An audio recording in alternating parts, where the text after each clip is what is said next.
Hi, I'm Dennis with Teraflex. You know, we've been getting a lot of questions lately about our new full float conversion and locking hub kit. You know, questions like, well, is it some way to make my Jeep float? Or is it a new locking system so no one can steal my front axle? Or what exactly is a full float kit? Or why do I even need it? You hear that, kid? That's the school bell ringing. You're about to learn all about locking hubs and the full float axle conversion. You know, when we were building the Harbinger, it was going to SEMA. So I could have had any axles I wanted under it. But the Harbinger is a purpose-built Jeep. It's an overland rig. So I didn't really want the extra weight of a 60, and I didn't really need the extra strength that a 60 would offer. I did, however, want the Jeep to be built well enough that it would get me there and back home. So on the front, I chose to use our Teraflex heavy-duty 44 axle housing, just to get rid of all those common bending problems that the stock housing has. But I also added our locking hub kit to it. On the rear, I just kept the stock factory 44 axle housing, but I did add Teraflex's new full float conversion kit to it. But it also includes Teraflex's big brake kit on the front and our big rotor kit on the rear.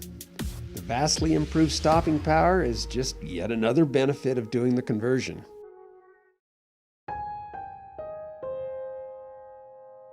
This, friends, is one of the saddest sights we have here at Teraflex, our JK axle graveyard. Stacks of bent and broken JK semi-float axle shafts, each with a painful story. Each broken and bent shaft is a monument to a disrupted trip, another wallet impacting financial drain, a witness to words that should have never been uttered, let alone screamed in rage. Yes, it's an emotional memorial to the semi-float axle. When we say full float or even semi-float axle, we're actually referring to the axle shaft in the differential. The Jeep JK Wrangler normally comes equipped from the factory with a semi-float axle design.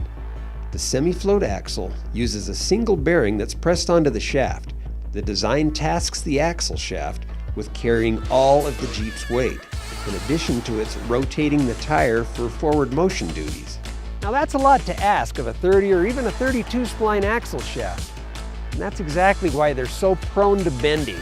When that axle bends, that's when you start to get that squeak, squeak, squeak as that brake caliper tries to keep up with the rotor as the tire rotates.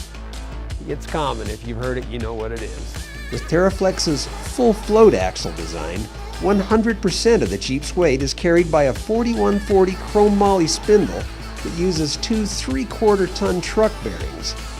The axle shaft is floating in the sense that it carries no vehicle weight.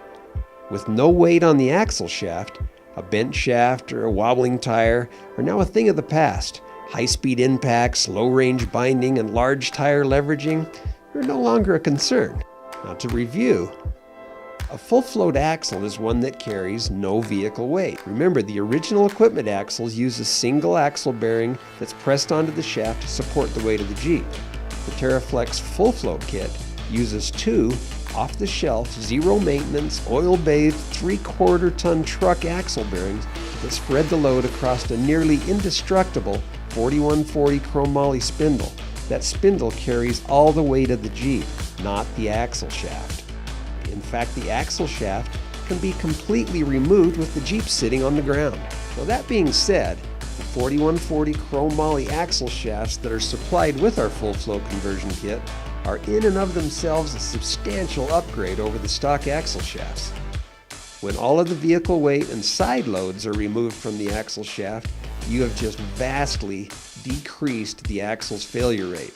By the way, the tone rings and speed sensors are completely sealed away from exposure to, Jeeper-induced environmental conditions. Well, that's the full float axle conversion story. Let's move to the front and talk locking hubs. Locking hubs are a great upgrade for your Jeep, and there are plenty of benefits. The factory unit bearing design is really hard-pressed to support the large tires and the heavy loads that we throw at our Jeeps. The locking hub design replaces the factory unit bearing with a bring-on-the-load 4140 chrome moly spindle, just like on the rear, and another set of those 3/4 ton off-the-shelf wheel bearings, as well as a unique to TeraFlex wheel speed sensor design that's completely protected from the elements. So by just turning TeraFlex's new slim lock hub, what you've done is you've just completely disconnected the entire axle assembly, the U-joints and so forth, from the wheel and tire. When you did that, it also made it so that the ring and pinion is no longer turning inside the differential. Normally, even while driving in two-wheel drive on the highway, the front drive line on the JK is continuously turning. One of the greatest benefits of TeraFlex's locking hub conversion is that the front drive line is no longer turning when the hubs are unlocked. When we lift our Jeeps, the driveline angle is increased.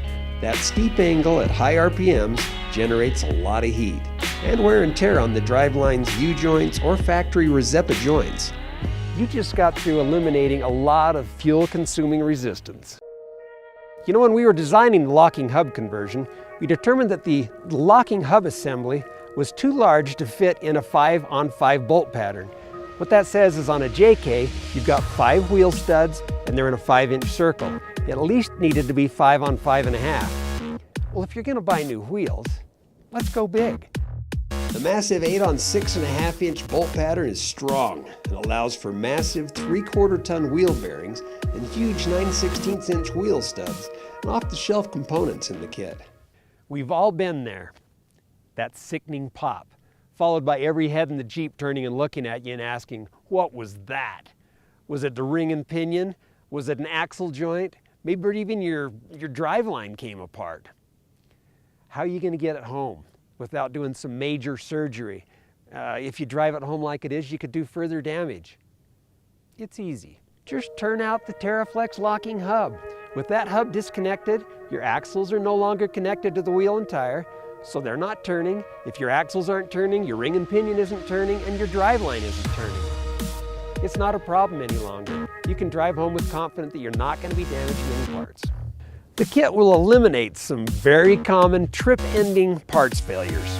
High-speed driveline failures, rear axle bending, those are just 2 of the really common Jeep ailments that the kit will correct. But when you add the increased strength of the chrome moly shafts and the front locking hub's fuel savings, the advantages of the kit really start to add up. You know, we work our Jeeps pretty hard. It's nice to know that TeraFlex is there to get us back home.